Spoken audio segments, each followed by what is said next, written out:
Yep. Hey, everybody. I got a question for you. How, if you wanted to, could you level up your training game? Oh, you must be talking about our customized training program Of designed. course, I'm talking about our customized training programs. Oh, my goodness. And we just incorporated it in Alabama. Yeah. Yes, we did. So we can now officially operate in Alabama. Yeah. But you know what? That brings you around to it's all about delivering the experience, the not just plain old off-the-shelf training. We make it engaging, hands-on, and not boring. Yeah, our instructors are knowledgeable. They are fully engaged. They're literally the best in your field. And we honestly, personally train them and get them to the point that they are going to be able to transform your team's capabilities. So don't miss out on training with us. It's a journey in both personal and professional excellence. Yeah, so we are bringing everything in. Don't miss out. Go to thehazmatguys.com/hire us.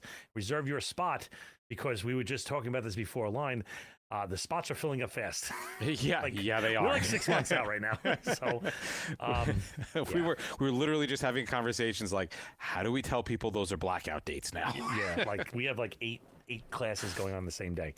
So, anywho, we have some stuff coming up. The Battery Destroyers Club, Part 2, will be on the West Coast in San Diego, sunny downtown San Diego. More to come on that one, but that is going to be something that I think we're actually participating in on February 20th, 21, 22 of 2024. And then we're going to have a wrap-up kind of summary party like we did the last one, and kind of see what we did, discuss with the players what they pulled out of it. It should be a pretty good one.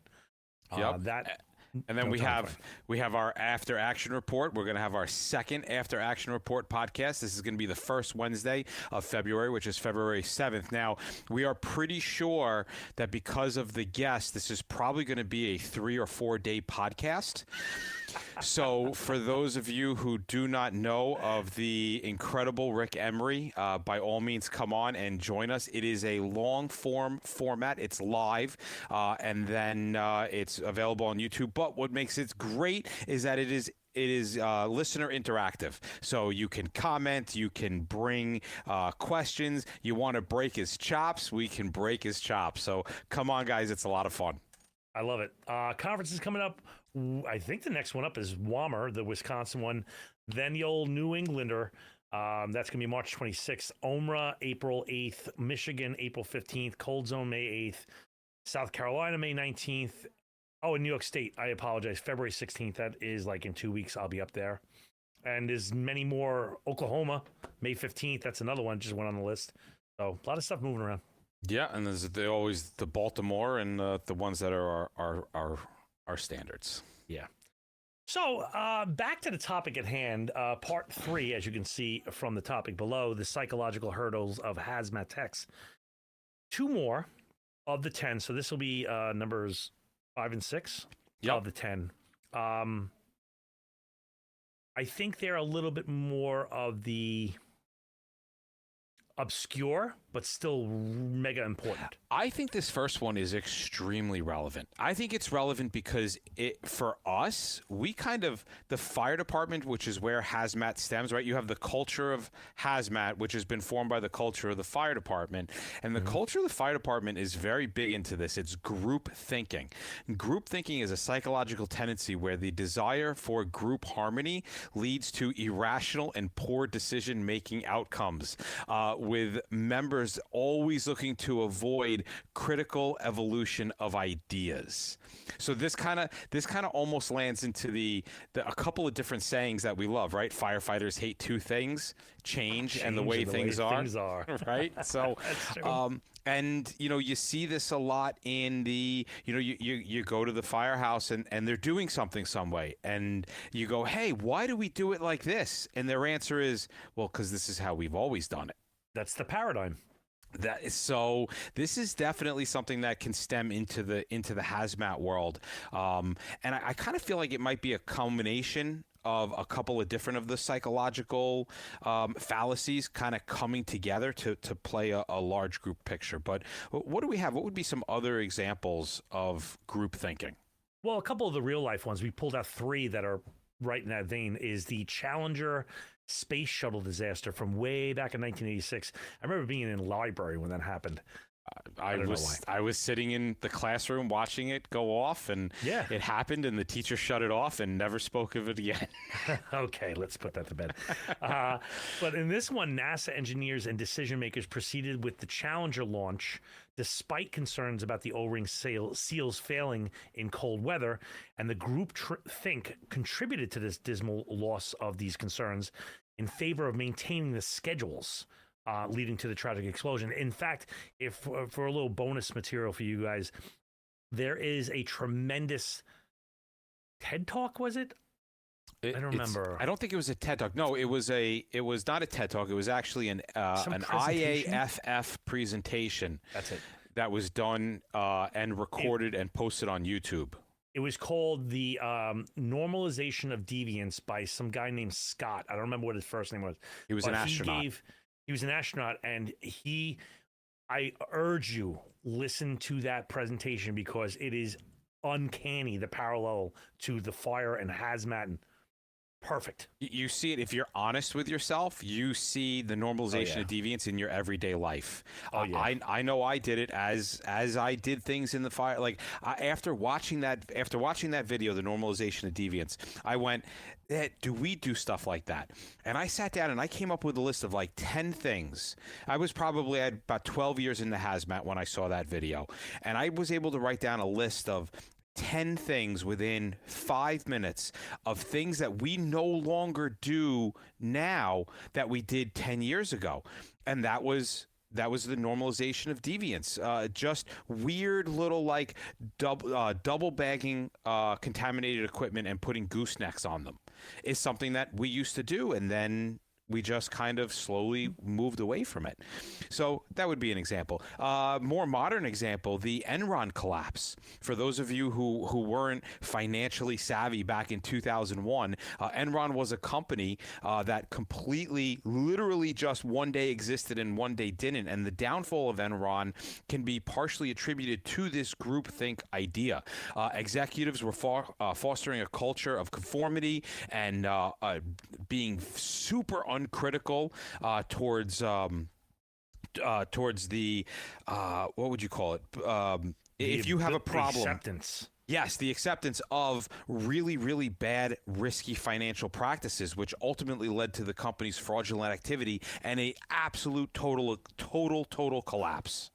And probably the most recent is the Volkswagen emissions scandal of 2015, where this was another groupthink where the decision to install software in diesel engines to cheat emission tests, and that prevented the culture in the company. Well, that prevailing culture in the company discouraged dissenting opinions and prioritized conformity, leading to scandals. So it is out there. What do you mean it's not working properly? That was a big one. That was a big one. Good for them. I'm sorry. Good for them. All right. So like all of these other fallacies, we want to try to think of some strategies that we can use to try to beat them. And you're going to notice that there are similarities for a lot of them. It is amazing what proper communication and encouraging open dialogue can do. If you can create an environment where differing opinions are welcomed, not just welcomed, but accepted, talked about, and valued, you can do so much against a lot of these things, but you can definitely push back against this group thinking. Right. One of the things that we highly advocate for, and we say this all the time, is if somebody has an idea, then your job is to open up the machine gun on that idea and be the devil's advocate. And you have to challenge. And if that guy's idea stands up and it's still, after smoke clears and it's still there, then that's the idea. Yep, I was literally just putting these to practice in an incident command class and the safety class that we're currently teaching throughout January. So we take these ideas and we teach them in class. This is part of keeping up on the latest and the greatest in understanding in how to operate that we do all the time. All right, I'm going to say this, and half the people are going to shut the podcast off. So let me please get through this before you turn it off. Diversifying your team. Now, before you go getting all like HR excited on me here. I am not referring to diversity in the way that you think I'm referring to diversity, okay? I'm not referring to racial diversity or ethnic backgrounds or any of that nonsense. What I'm talking about when I say diversity is different types of backgrounds and viewpoints. So if I want to have a diverse team, I have a guy like Bob who is extremely good with chemistry, right? He's gone to school for chemistry, but then I also have the guy who's never stepped foot on a college campus, but he's phenomenal with tools. Yep. And he's great with things like plumbing and hands-on things. That's how you create a diverse team. And if you can accept their different backgrounds, and you can listen to things that people say, you turn around and you go, okay, this guy's a plumber, but you know what? I understand that this is where I'm limited, so please step up and give me your thoughts and your opinions. And even if his opinions start to meld into my area, just the fact that he's got a different viewpoint, a different place from which he's coming from, maybe he's got a completely different experience, or he's been in a similar situation and he knows what works and what doesn't work. That's where diversifying your team comes into play. Yeah, and having those not only diverse people, but people that will stand on their own, like independent thinkers that are like, I'm encouraged to say stuff. Yeah, and you do that by creating a structural kind of decision-making hierarchy within your organization. Because without that, you're going to people are going to develop their own way of communicating and their own culture within even a subculture. So if you have that framework up there and it's coming from the top down, then you absolutely 100% are going to be able to avoid this fallacy. And I think, everybody, you have to have the environment set up that there is no shame, like when somebody says something, you're like, oh, I can't believe, like you'll see that a lot of times in like specifically fire departments or police departments where the new guy, you shut up. You got 2 ears and one eye, mouth, and you listen twice as much as you It's like, no, we all need to plug into this thing. Right. And not only do we all need to plug into it, but we need to make sure that other people are plugging into it. So when you're on scene, and let's say you've got a subject matter expert from another organization, or an industry representative is there, that's an external input that you absolutely want to seek out, and you want to integrate that outside perspective to try to challenge any of the internal consensus. I like that. And we'll wrap it up on this one, is the educational initiatives, right? Which is to actually train on this, actually work and set up tabletops to break this paradigm of groupthink where people go, well, Mike said it, so it has to be true. I mean, Mike is the hazmat guy. Yep. That is unbelievably bad to do that. So work on blowing it up and being like, no, I'm going to push back on this guy every single time. And what's funny is that not one of these things can independently overcome the groupthink. You really do have to link them all together and do everything. Yeah. Okay, next bias-y going on over here is hindsight bias. All right, what is hindsight bias? And you may hear the expression hindsight is 20/20, and that's great. We can often look back and be like, yeah, man, I shouldn't have done that. But what happens if we take the bad lessons from the past and we try to apply them to the future? Hindsight bias is a tendency to believe the tendency to believe one had an accurate prediction of an evented outcome after it has occurred, leading to an oversimplification of cause and effect perception. Yes. We've talked about this a million times, and we've said this a million times. And the term we use is armchair quarterback or Monday morning quarterback, this thing, right? Right. And I've said this all the time. It's like, it's very easy to be like, oh, what happened with that whole, chloropicrine job? Well, you already got the punchline. So like when I was there and we didn't know it was chloropicrine, that's why we did these things, but you got the end result, and it's very easy to pick apart the middle means to get to the end result. And so it's really easy to do it. So one of the real world, like the stock market, you know, I was just watching this movie on a flight. It was called Dumb Money. And it was about the Wall Street bets thing with the GameStop. Oh yeah. You know, and about these kids that were investing all their money and they were taking on the big banks. It was a brilliant movie. It was great. But like post-event claims of, I knew the market was going to crash. Yeah, I knew it was going to take off. That's why I jumped in there. You know, like, right. And then you take that, like you build yourself up, and now you take chances, and you don't analyze the risk because you're like, well, I was right last time. Of course, I'm going to be right again. You know, the one of the best examples I can think of for this is the flight into the Hudson, which they ended up making a movie about. And this clip is on TikTok and you know, whatever other nonsense is out there, where you know they're kind of being judged by this whole panel of people, and they're going, well, the other pilots in the flight simulation, they were able to land at the airport. And when they turn around and they deduce it down, the pilots go, well, wait a second. They already know walking into the simulator what's going to happen, what the problem is, and what they need to do. So the moment the bird strikes and the engines die, they implement the plan right away. He's like, we didn't have that. It took us a good 30 seconds to figure out what was wrong. And then those 30 seconds later, now we have to figure out a decision to make. So, you know, the people who just walked into that flight simulator going, this is what I need to do, that was hindsight bias. I like that. So a strategy to counteract this thing, and this is a little different than the previous ones because this takes a little more homework to do it. But and I think this first one is actually brilliant, is a decision journal, right? So what you do is you record your decision rationales at the time of making them for later comparison. And this is kind of like right now we're speccing out a really big project, full exercise, like an emergency exercise is going to be like a big thing, right? And so you have these guys called scribes, and they are supposed to run around and basically write down all the stuff that happens so that later on we can analyze it.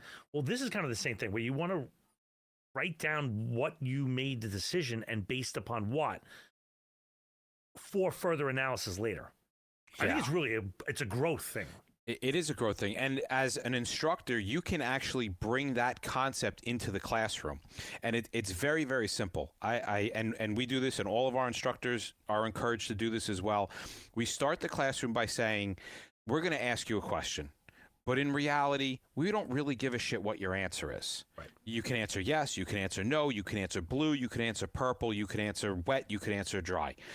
I want to know the reason that you came to that answer. And if he has the right answer, I'm now going to ask somebody else that had the right answer, what is your reason? Because they may have came to the same conclusion, but using two totally different reasons. And your reason could be wrong. Right. Which is the crazy part. This is where this comes from, is your reasoning can be wrong, and yet this time you happen to get to the right answer. So if you're an instructor, don't worry about the answer. Worry about how they get to the answer. And this is going to be your process-focused evaluation, where you concentrate on the decision-making process rather than the outcome. I like that. Critical thinking promotion. Be that guy, the disruptor. Not the pain in the ass. We know that guy. Damn it. But the guy that's like, you know, he thinks, and I hate to say out of the box because it's such an overused term, but the guy that thinks unorthodox. He thinks of things and goes, well, what if we do it like this? The guy that's not afraid to break the power line. That's a good thing. That is a good thing. And we want to try to get to that position where you are that guy. Try to think probabilistically. I don't know if I pronounced that right. That was perfect. That was perfect, right? You want to think in terms of probability, because we know when we're doing risk analysis, when we're doing cost-benefit analysis, when we're trying to figure out risk versus reward, all these kind of catchphrases that we throw around in hazmat that nobody really actually, fully embraces, they're all probabilistically thinking. Oh, I will get this one day. That was good. That was great. So it's practicing the outcome likelihood of an assessment. So what is the likelihood that this action is going to cause this event? Because if I have a 25% chance of that likelihood, of that probability coming out, well, that means I got at least one other thing that needs to occur or could possibly occur, and I need to analyze that, I need to think about that, and I need to focus a plan in case that happens.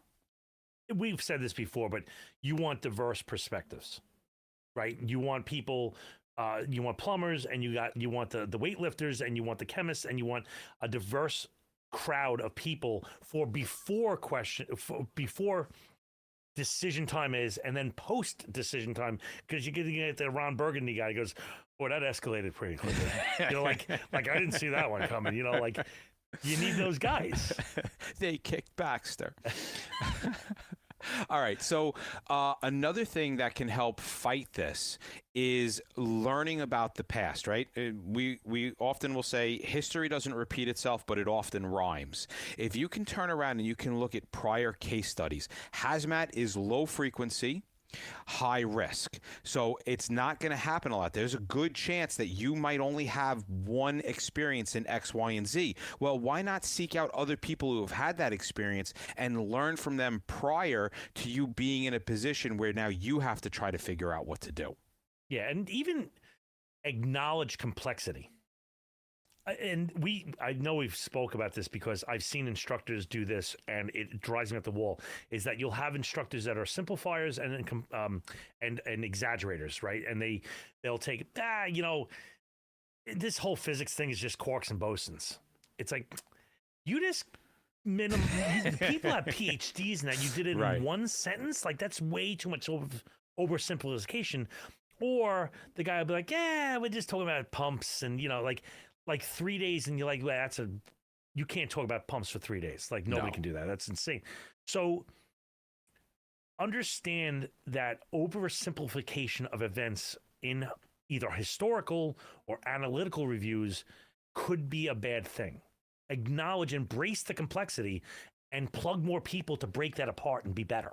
Yeah, I think this stems, if you're taking it from the point of view of coming up with ideas, there's also the point of view of this complexity thing with acknowledging that something is more complex, and maybe just because you don't understand it doesn't mean it's wrong. Right? There could be more to what's going on than what you simply see and understand. And I see this a lot in the people that are like flat earthers. Right, where you see like a picture of a horizon that's flat, and they're like, well, see, that proves that the Earth is flat. And it's like, well, yeah, but you're not taking into account that this could be a fisheye lens. This could be a distortion of the photograph. Like, you have to acknowledge things are a lot more complex than what we think they are. Emails are coming in already. Oh, God, I hope we don't have any flat earthers listening to this podcast. Send me an email at mike@thehazmatguys.com. Oh, no, definitely not. All right. We need to be open to feedback and debriefing, right? The decision-making process and the expectations in the post-event briefs. Because this is where we're going to learn from our mistakes. Nobody except me and Bob do anything perfectly. So we need to make sure that if you're not me or Bob, that you're learning from your mistakes. I love it. And I think that does it for these two. We'll come back to the next one. The only thing I would like to say is one of our longtime friends and sponsors is the Industrial Emergency Council, IEC. It's a nonprofit led by experts providing diverse emergency training for 40 plus years, collaborating with the fire department, police department, militaries, private sectors. Go check them out at iectraining.org. Or call 650-508-9008. We have no worry of deconflicting with this. We can do this. We can mention whatever we want. Absolutely.